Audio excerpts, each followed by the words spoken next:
नमस्कार, श्री स्वामी समर्थ. मी अश्विनी. स्वागत आहे सर्वांचं स्वामी माऊली चॅनलमध्ये. तर आजच्या ब्लॉगमध्ये मी तुमच्यासोबत माझं सकाळपासून ते दुपारपर्यंतचं रुटीन शेअर करणार आहे. त्यासोबतच देवघराविषयी सुद्धा थोडक्यात माहिती आपण जाणून घेणार आहोत.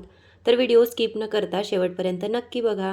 आणि तुम्ही जर चॅनलवरती नवीन असाल तर चॅनलला लाईक, शेअर आणि सबस्क्राईब नक्की करा आणि व्हिडिओला हाईपसुद्धा करा. जेणेकरून असेच नवनवीन व्हिडिओ तुम्हाला सर्वात आधी बघता येतील. चला तर मग आजच्या व्हिडिओला सुरुवात करूया. तर सगळ्यात आधी माझ्या दिवसाची सुरुवात होते ती उंबरठा पूजनापासून. तर छान आणि सुंदर असं उंबरठा पूजन आज अगदी साध्या पद्धतीने मी केलं होतं. आज शुक्रवार आहे तरीसुद्धा मला हळदीचं लेपन करता आलं नाही, कारण सकाळी खूप धावपळ होती. त्यामुळे मग मी हळदीचं लेपन केलं नाही. डायरेक्ट उंबरठ्यावरती पाणी वगैरे शिंपडून घेतलं आणि त्यानंतर अगदी साधी रांगोळी काढून घेतली. आणि त्यानंतर मग बऱ्याच दिवसांपासून स्वामींना हार घातलेला नव्हता, तर आज छान असा हार आम्ही आणलेला होता, तर तो घालायचा होता. तर आता तुम्हाला माहितीच आहे, स्वामींचा हा जो फोटो आहे तर तो आम्ही वरती भिंतीवरती लावत असतो. तर तो खूप वरच्या बाजूला असतो, त्यामुळे तिथे हात पोचत नाही. तर रोज त्याची स्वच्छता करता येत नाही, फोटोला छान पुसता येत नाही. त्यामुळे मग असं आठवड्यातून एकदा किंवा ज्यावेळेस शक्य होईल तेव्हा स्वामींचा फोटो जो आहे तो आम्ही खाली घेतो आणि अशा प्रकारे त्याला व्यवस्थित पुसून घेतो, जेणेकरून मग सगळा फोटो जो आहे तो व्यवस्थित पुसता येतो. कारण धूळ तर दुसऱ्या किंवा तिसऱ्या दिवशी लगेच फोटोवरती किंवा कुठल्याही वस्तूवरती जमा होते. त्यामुळे इतर वस्तू तरी आपल्याला रोज स्वच्छ करता येतात, पण हा फोटोवरती लावत असते, त्यामुळे मग तो नेहमी नेहमी स्वच्छ करता येत नाही. तर आज छानपैकी स्वामींचा फोटो जो आहे तो स्वच्छ करून घेतला. त्यानंतर स्वामींना असाच गंधाचा हार जो आहे तो मी प्रत्येक वेळेस वेगवेगळ्या प्रकारे छान, कधीतरी फुलांचा, कधी किंवा कळ्यांचा हार असेल तर तो मी तयार करत असते. तर छान आणि सुंदर असा हार जो आहे तो स्वामींना घालून घेतला आणि गंधाचा हारसुद्धा स्वामींना घातलेला होता. त्यानंतर त्यानंतर स्वामींचा फोटो भिंतीवरती लावून घेतला आणि मग देवपूजा करायला मी सुरुवात केली. तर आपल्या प्रत्येकाच्या घरामध्ये देवघर हे असतंच आणि असायलाच हवं. ज्या घरामध्ये देव्हारा नसतो ते घर आध्यात्मिकदृष्ट्या स्मशानवत मानले जाते. त्यामुळे आपल्या प्रत्येकाच्या घरात देवघर हे असायलाच हवं आणि प्रत्येकाकडे देवघर हे असतंच. छोटं असो, मोठं असो किंवा लाकडी असो, पितळेचं असो, कुठलंही देवघर आपल्या प्रत्येकाकडे असतेच. ईश्वराच्या साक्षीने चाललेला संसार हा चतुर्भुज विष्णूचाच संसार असल्यामुळे शांती समाधानाचा असतो. त्यामुळे आपल्या प्रत्येकाकडे देवघर हे असायलाच हवं. ज्या संसारात ईश्वराची नित्यपूजा, अधिष्ठान नसते तो एक प्रकारे चतुष्पादाचा म्हणजेच पशुतुल्यातच ठरतो. कुटुंबाचे सर्व दैनंदिन व्यवहार हे आपण ईश्वराच्या साक्षीनेच करत असतो आणि ते ईश्वराच्या साक्षीनेच व्हायला हवेत. तर त्याचप्रमाणे बघा, आपलं जे देवघर असतं तर ते ईश्वराचे मूळ अधिष्ठान जे आहे ते ईशान्य दिशेला असल्यामुळे देवघराची योग्य दिशा ही ईशान्य कोपऱ्यातच असायला हवी. त्यामुळे कुटुंबामध्ये सर्व प्रकारची सुखप्राप्ती आणि ऐश्वर्याचा आपल्याला लाभ होतो. त्यामुळे आपलं देवघर जे आहे ते ईशान्य कोपऱ्यातच असायला हवे. आपल्याला जर एखादी अडचण असेल, आपल्या घरामध्ये तेवढी जागा नसेल, तर आपली जी वास्तू असते तर वास्तूच्या उत्तर दिशेत सुद्धा आपण देवघर ठेवू शकतो. यामुळे आपल्याला धनाचा लाभ होतो. त्याचप्रमाणे वास्तूच्या पूर्व दिशेत सुद्धा आपण देवघर जे आहे तर ते ठेवू शकतो. यामुळे आपल्याला ऐश्वर्य, प्रतिष्ठा यांचा लाभ होतो. त्याचप्रमाणे देवघर जे आहे ते शक्यतो लाकडीच असावे आणि त्यामध्ये शिसम किंवा सागाच्या लाकडापासून बनवलेलेच देवघर जे आहे ते आपल्याकडे असावे.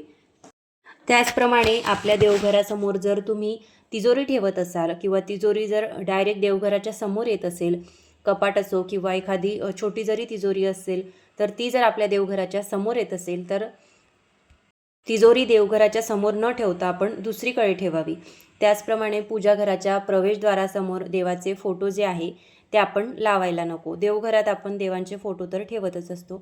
पूजाघरामध्ये देवघराच्या जो वरती जागा असते तर ती नेहमी रिकामी ठेवायची. त्याच्यावरती आपण काहीच ठेवायचं नाही.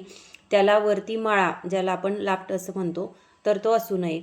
त्याचप्रमाणे तो जर असलाच तर तो वापरूसुद्धा नये. तो आपण तसाच मोकळा ठेवायचा आहे. त्याच्यावरती आपण कुठलीही वस्तू किंवा देवघराचं सामान जे आहे ते ठेवायचं नाही. आपल्याला असं वाटतं की दुसरी वस्तू नाही ठेवली तरी देवघराचं सामान जे आहे, देवांचं सामान जे आहे ते ठेवलं तर चालेल. पण तसंही करायचं नाही. देवांचं जे सामान आहे तर त्यासाठी तुम्ही वेगळी एखादी एखादं कपाट करा किंवा मग देवघर तुम्ही ज्याच्यावर ठेवत असाल टेबलवरती, तर त्याच्या खालीसुद्धा बराच स्पेस असतो, त्याच्यामध्ये आपण देवांच्या सगळ्या वस्तू ठेवू शकतो. किंवा देवघराच्या आजूबाजूला सुद्धा तुम्ही एखादं छोटंसं कपाट किंवा मग एखादं छोटंसं रॅक करून त्याच्यामध्ये तुम्ही देवांचे कपडे किंवा जे काही वस्तू असतील तर ते छानपैकी ठेवू शकता. त्याचप्रमाणे आपल्या देवघराच्या आजूबाजूला किंवा देवघरामध्ये आपण कुठल्याही अडगळीच्या वस्तू ठेवायच्या नाही आहे. कारण बऱ्याच ठिकाणी असं असतं की देवघर हे वेगळं असतं, तर त्याच्यामध्ये एखादी अडगळीची वस्तू जर आपण ठेवली तर ते आपण ठेवू नये. आपण ती दुसरीकडे कुठेतरी ठेवावी. एखादं स्टोअर रूम असेल किंवा बाल्कनी असेल त्या ठिकाणी आपण अशा वस्तू ठेवायच्या आहे. देवघर जे आहे ते नेहमी मोकळे आणि स्वच्छ आपण ठेवायला हवे. तर त्याचप्रमाणे जे काही देवांच्या मूर्त्या असतील तर त्या आपण एकापेक्षा जास्त देवघरामध्ये ठेवू नये किंवा त्याची पूजाही करू नये. आणि त्याचप्रमाणे काही खंडित झालेल्या मूर्त्या असतील, खराब झालेल्या असतील, काही मूर्त्या तुटलेल्या असतील, तर अशा देवांच्या ज्या मूर्त्या आहेत तर त्या आपण आपल्या पूजाघरात ठेवू नये. त्याचे विधिवत आपण विसर्जन करायचे आहे आणि विधिवत त्याची पूजा करून आपल्याला ते विसर्जित करायचे आहे. त्याचप्रमाणे देवघरात आपण जेव्हा देवांची मांडणी करतो तर त्यावेळेस देव जे आहे ते एकमेकांना बघतायत, एकमेकांकडे त्यांचे चेहरे आहेत, अशा अवस्थेत आपण ते देवघरामध्ये ठेवू नये. नेहमी देव जे आहेत ते आपण सरळ, म्हणजे त्यांचे मुख जे आहे ते आपल्याकडे असेल अशा स्थितीमध्ये आपण देव्हाऱ्यातील देव जे आहे तर ते ठेवायचे आहे. त्याचप्रमाणे एकाच देवाच्या जर आपल्याकडे जास्त मूर्ती असतील किंवा मग फोटो असेल तर ते सुद्धा आपण विधिवत त्यांचे विसर्जन करायचे आहे. कारण एकापेक्षा जास्त देव जर आपण आपल्या देवघरामध्ये ठेवले तर त्यापैकी एकही कार्य करीत नाही असे मानले जाते. त्यामुळे आपण आपल्या देवघरामध्ये देवांच्या एकच मूर्ती किंवा एकच फोटो जे आहे तर ते ठेवायचे आहे. त्यापैकी जास्त मूर्ती आपण पूजायच्या नाही. त्याचप्रमाणे आता बऱ्याच जणांना माहिती असेल की आपण जी आपल्या देवघरामध्ये अन्नपूर्णा मातेची मूर्ती ठेवतो तर ती सुद्धा आपण तांदळात ठेवत असतो किंवा बरेच जण तांदूळ जे आहे तर ते पिवळे करून सुद्धा ठेवतात. तर आपल्या इच्छेनुसार आपण तांदूळ जे आहे ते पिवळे सुद्धा करून ठेवू शकतो किंवा मग तांदूळामध्ये सुद्धा आपण हळदी आणि कुंकू अर्पण करून त्यावरती अन्नपूर्णा मातेची मूर्ती ठेवू शकतो. तर अन्नपूर्णा मातेची मूर्ती जी आहे तर ती जर तुम्ही पिवळे केलेल्या तांदळावरती ठेवत असाल तर त्या तांदळाचा आपल्याला गोडाचा जो पदार्थ आहे तो करता येत नाही, कारण आपण त्याच्यामध्ये हळद घातलेली असते. तर अशा तांदळाचा आपण भात वगैरे शिजवून खाऊ शकतो. साधा जरी आपण केला मीठ घालून तरी देखील तो चालतो. तुम्ही मुलांना देऊ शकता किंवा घरात सुद्धा सगळेजण प्रसाद म्हणून तो खाऊ शकता. तर जे आपण अन्नपूर्णा मातेची मूर्ती तांदळामध्ये ठेवत असतो तर ते तांदूळ आपण प्रत्येक पौर्णिमेला बदलवायचे असतात. प्रत्येक पौर्णिमेनंतर आपण ते तांदूळ बदलवून त्याच्यामध्ये दुसरे तांदूळ घालायचे असतात. तर आता तुम्ही अन्नपूर्णा मातेची मूर्ती हे छोट्या प्लेटमध्ये किंवा स्टीलच्या वाटीमध्ये, स्टीलच्या प्लेटमध्ये किंवा एखाद्या पितळेच्या वाटीमध्ये सुद्धा ठेवू शकता. तर ही काही थोडक्यात माहिती होती देवघराबद्दल. तर ती मला तुमच्यासोबत शेअर करायची होती आणि त्यासोबतच रोजची पूजा मी कशी करते हे सुद्धा मला तुमच्यासोबत शेअर करायचं होतं. तशी तर मी बऱ्याच व्हिडिओच्या माध्यमातून बऱ्याचदा तुमच्यासोबत रोजची जी देवपूजा आहे किंवा एखाद्या विशिष्ट दिवशी, म्हणजे पौर्णिमा असेल किंवा शुक्रवार असेल, मंगळवार असेल, तर त्या दिवसांची सुद्धा देवपूजा मी तुमच्यासोबत शेअर करत असते. तर म्हटलं आजची सुद्धा देवपूजा तुमच्यासोबत शेअर करावी. तर रोजच माझी जी देवपूजा आहे ती जवळपास मी 8:30 किंवा 9:30पर्यंत करून घेते आणि त्याच्यानंतर मग जी उरलेली कामं असतात घरातली तर ती आवरून घेते. कारण सकाळी मुलांचा टिफिन असतो, त्यांना स्कूलमध्ये जायचं असतं. तर त्यांचा टिफिन, त्यांचं सगळं आवरून जवळपास मला टिफिन वगैरे करून 8, 8:30 होतात. तर 8:30च्या नंतर देवपूजा जी आहे तर ती मी करायला घेते. तर मुलं स्कूलला जाण्याच्या आधी मी घर वगैरे झाडून घेते, स्वच्छ पुसून घेते आणि त्यानंतर मग त्यांचा टिफिन वगैरे करते. तर जवळपास अर्धी कामं माझी सकाळीच मुलं स्कूलमध्ये जाण्याच्या आधी होऊन जातात आणि त्यानंतर मग भांडी वगैरे आवरायची मी तशीच ठेवते आणि आधी देवपूजा करते आणि त्यानंतर मग घरातली बाकीची जी कामं आहे तर ती मी आवरून घेत असते. तर सकाळी सकाळी देवपूजा जेव्हा आपण करतो ना तर त्यावेळेस खूप छान आणि प्रसन्न वाटतं, कारण घरामध्ये सकारात्मक लहरींचा वास निर्माण होतो. त्यामुळे देवपूजा जी आहे ती आपण सकाळीच करायला हवी. आता बऱ्याच जणी जवळपास 4 किंवा 5 किंवा 7च्या आतमध्येच देवपूजा जी आहे ती करतात. आता मलासुद्धा जेव्हा मुलांना सुट्टी असेल किंवा मग मुलांना उन्हाळ्याच्या जेव्हा सुट्ट्या असतात तर त्या वेळामध्ये माझी देवपूजा जी आहे ती 7 किंवा 7:30 पर्यंत होऊन जाते. कारण त्यावेळेस मुलांचा टिफिन वगैरे नसतो, त्यांना स्कूलमध्ये जाण्याची काही नसते. त्यामुळे मग सगळी कामं जी आहे ती मी नंतर आवरते आणि सगळ्यात आधी देवपूजा करते. पण सध्या मुलं स्कूलमध्ये जातात त्यामुळे मग त्यांचा टिफिन आधी करावा लागतो. त्यामुळे मग देवपूजा जी आहे ती मी 8:30 किंवा 9 वाजता करत असते. तर छान अशी आजची देवपूजा झालेली होती. त्यानंतर बाहेर गॅलरीमध्ये मी देवांच्या जे अंघोळीचं पाणी असतं, देवांना स्नान घातलेलं पाणी असतं, तर ते मी टाकायला येते. तर सगळ्या झाडांना मी थोडं थोडं पाणी टाकत असते. कारण सगळ्या झाडांना आपण जसं पाणी घालत असतो तर ते मी सकाळी घालत नाही, संध्याकाळी घालते. त्यामुळे दिवसभर त्यांना छानपैकी पाणी पुरावं. तर त्यामुळे मग देवपूजेचं जे पाणी आहे तर ते मी सगळ्या झाडांना थोडं थोडं घालते आणि मग संध्याकाळच्या वेळेला तर भरपूर पाणी मी झाडांना घालत असते, जेणेकरून मग सगळ्या झाडांना मस्तपैकी पाणी घातलं जातं. तर आज बघा, हे जे जास्वंदाचं मी रोप आणलेले होते तर त्याला रोज एक तरी फुल येतंच. तर छान आणि सुंदर अशी रोज फुलं त्याला येतात. तर छानपैकी आज 2 फुलं त्याला आलेली होती, ती मी तोडून घेतली आणि आणि बाजारातसुद्धा गेले होते. तर बाजारातून सुद्धा भरपूर फुलं मी आणलेली होती. आता बाजारातून जेवढी फुलं आणते तर ती तर मला एक 10 ते 15 दिवस आरामात पुरतात आणि त्यासोबतच बाहेरसुद्धा ही फुलं आलेली होती. आता ही जास्वंदाची जी फुलं आहेत तर ही गुलाबाच्या फुलाइतकी 2-3 दिवस टिकत नाही झाडांना. लगेच दुसऱ्या दिवशी खराब होतात. त्या झाडावरती तसेच ठेवल्यापेक्षा मी ते छानपैकी देवांना अर्पण करते. गणपती बाप्पांना मस्तपैकी जास्वंदाचं जे फूल आहे ते अर्पण केलं आणि त्यानंतर रांगोळी काढायची राहिली होती. तर रांगोळी काढायची होती आणि आरती वगैरे करण्यासाठी फुलवाती मी काढून ठेवत असते, त्या मी काढून ठेवल्या आणि प्रत्येक डब्बा काम झाल्यानंतर मला ती सवयच आहे की स्वच्छ पुसून परत तिथेच ठेवायचा. कारण काय होतं, आपण तेलकट हात किंवा तुपाचे हात जर आपले त्या डब्याला लागले आणि परत जर त्याला रांगोळीचा किंवा थोडी जरी धूळ त्याच्यावरती उडली किंवा मग रांगोळीचा आपला हात त्याला लागला तर त्यामुळे फुलवातीचा डबा असेल किंवा वातीचा डबा असेल किंवा इतर कुठले डबे असतील तर ते खराबच होतात. त्यामुळे मग मला सवयच आहे की मी जेव्हा एखादा डबा वापरला तर तो त्याच वेळेला पुसून देवघरामध्ये ठेवते किंवा किचनचं सुद्धा तसंच आहे.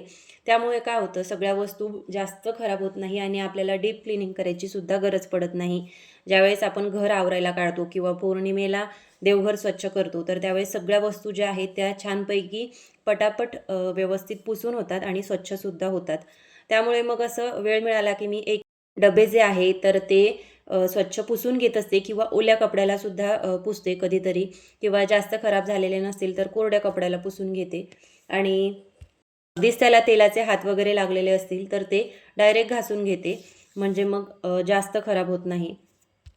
तर छानपैकी तुपाचे जे फुलवाती वगैरे आहे तर त्या मी काढून ठेवल्या. तर त्यासुद्धा मी महिनाभर पुरतील एवढ्या एकदाच अशा डब्यामध्ये काढून ठेवते, जेणेकरून मग रोज आपल्याला फुलवाती भिजवण्याची गरज पडत नाही.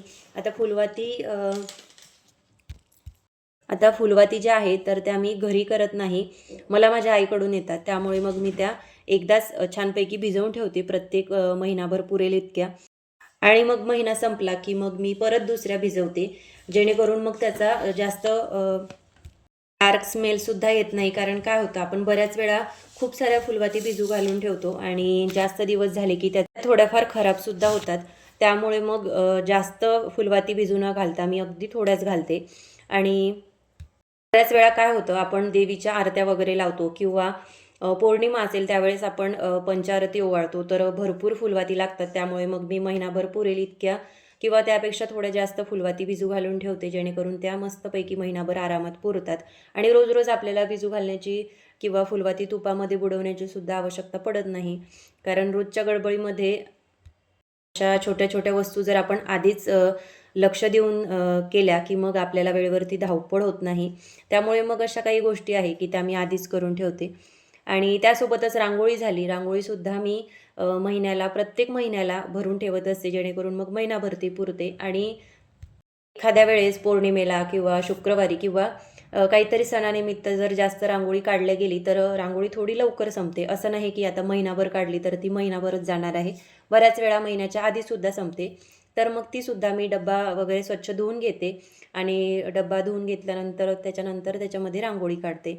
जेणेकरून मग सगळी जर अशी स्वच्छता आपण जशी घराची करतो तर तशीच देवघराची केली की आपल्यालासुद्धा छान वाटतं आणि घरामध्ये सुद्धा प्रसन्न वाटतं. त्यामुळे अशा काहीतरी छोट्या छोट्या गोष्टी असतात की ज्या आपण रोज केल्या तर महिनाभर किंवा महिन्याला जेव्हा आपण स्वच्छता करायला घेतो घराची किंवा देवघराची, तर त्यावेळेस आपल्याला डीप क्लीन करायची गरज पडत नाही. सगळी कामं जी आहे ती आपली पटापट वेळेवरती होतात. तर छानपैकी माझी देवपूजा जी आहे ती झालेली होती. गणपती बाप्पांना मी मस्तपैकी जे जास्वंदाचं फूल होतं ते अर्पण केलेलं होतं आणि त्यानंतर मग ही जी पांढरी फुले आहेत तर ही मी बाजारातून आणलेली. आता या पांढऱ्या फुलांचं सुद्धा एक रोप मी घरी आणलं होतं, पण काय होतं त्याच्यावरती किडे पडतात आणि ते झाडं पूर्णपणे खराब होऊन जातं. त्यामुळे मी आता सध्या 1-2च झाडं जी आहे तर ती घेतली होती. कारण ती खराब कशामुळं होतात ही सुद्धा माहिती नाही. त्यामुळे मग मी जास्त घेत नाही. एखादे किंवा 2 झाडं जी आहेत तर ते मी घेते किंवा छोटे-छोटेच अगदी रोपं घेते. म्हणजे मग इतर झाडापासून ते थोडे वेगळे ठेवता येतात आणि छानपैकी त्याची काळजी घेता येते. तर छानपैकी माझी सकाळची आजची देवपूजा जी आहे ती झालेली होती. आज शुक्रवार आहे आणि आज कुंचन सेवासुद्धा करायची होती. तर म्हटलं आधी देवपूजा करून घेऊ आणि त्यानंतर बऱ्याच वेळा संध्याकाळच्या वेळेला सुद्धा कुंचन सेवा जी आहे तर ती मी करत असते. कारण बऱ्याच वेळा सकाळी सगळी कामं आवरून कुंचन सेवा करायला जमत नाही. त्यामुळे मग मी ती संध्याकाळी करते. आता बरेच दिवस झाले मी तुमच्यासोबत कुंचन सेवासुद्धा शेअर केलेली नाही. तर त्याचासुद्धा व्हिडिओ मी तुमच्यासोबत नक्कीच शेअर करेल.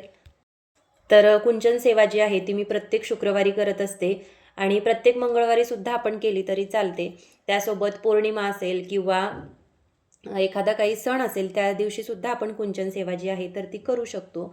तर छान अशी माझी सकाळची पूजा झालेली होती. त्यानंतर मग मी आरती वगैरे करून घेतली आणि सगळ्या घरामध्ये धूप, दीप दाखवून घेतला आणि छान अशी गौरी जी आहे तर ती मी जाळून घेत असते आणि त्याच्यावरती राळ आणि लवंग आणि त्याच्यासोबतच भीमसेनी कापूर जो आहे तर तो मी टाकून घेत असते.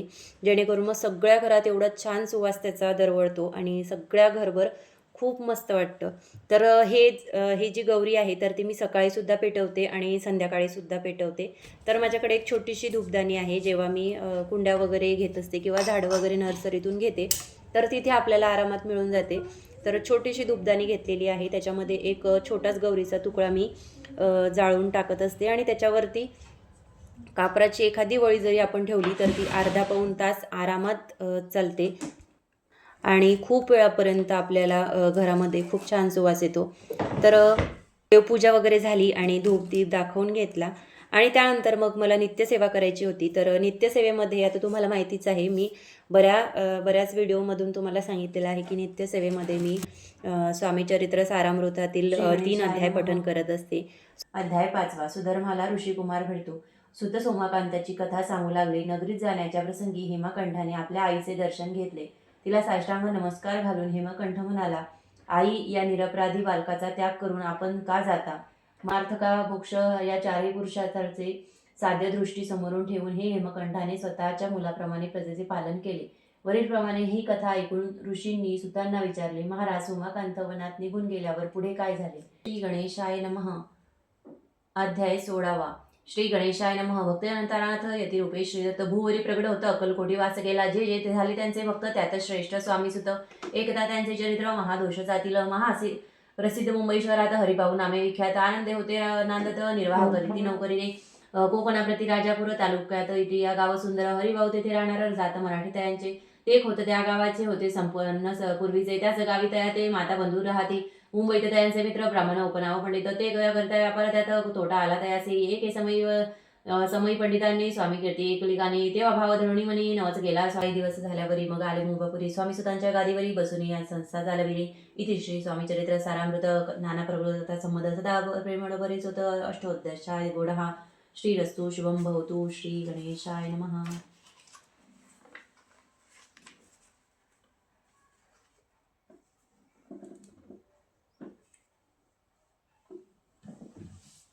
तर हे जे गणेश पुराणाचं ग्रंथ आहे तर हा मला लग्नाच्या आधी माहेरी एका मंदिरामध्ये मिळाला होता.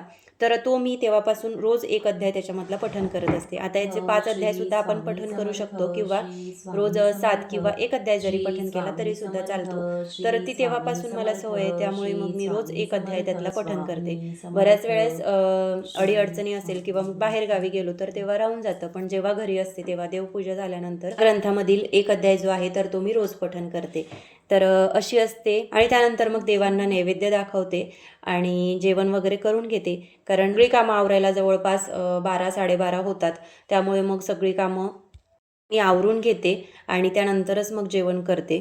तर असं असतं माझं सकाळपासून दुपारपर्यंतचं रुटीन. तुम्ही दुपारच्या वेळेमध्ये काय काय कामं करता हे मला सुद्धा कमेंट करून नक्की सांगा. चला तर मग परत भेटूया अशाच एका नवीन व्हिडिओसोबत. तोपर्यंत सर्वांना श्री स्वामी समर्थ. तुम्हाला जर आजचा हा व्हिडिओ आवडला असेल तर व्हिडिओला लाईक नक्की करा आणि त्यासोबतच तुम्ही जर चॅनलवरती नवीन असाल तर चॅनलला लाईक, शेअर आणि सबस्क्राईब सुद्धा नक्की करा, जेणेकरून असेच नवनवीन व्हिडिओ तुम्हाला सर्वात आधी बघता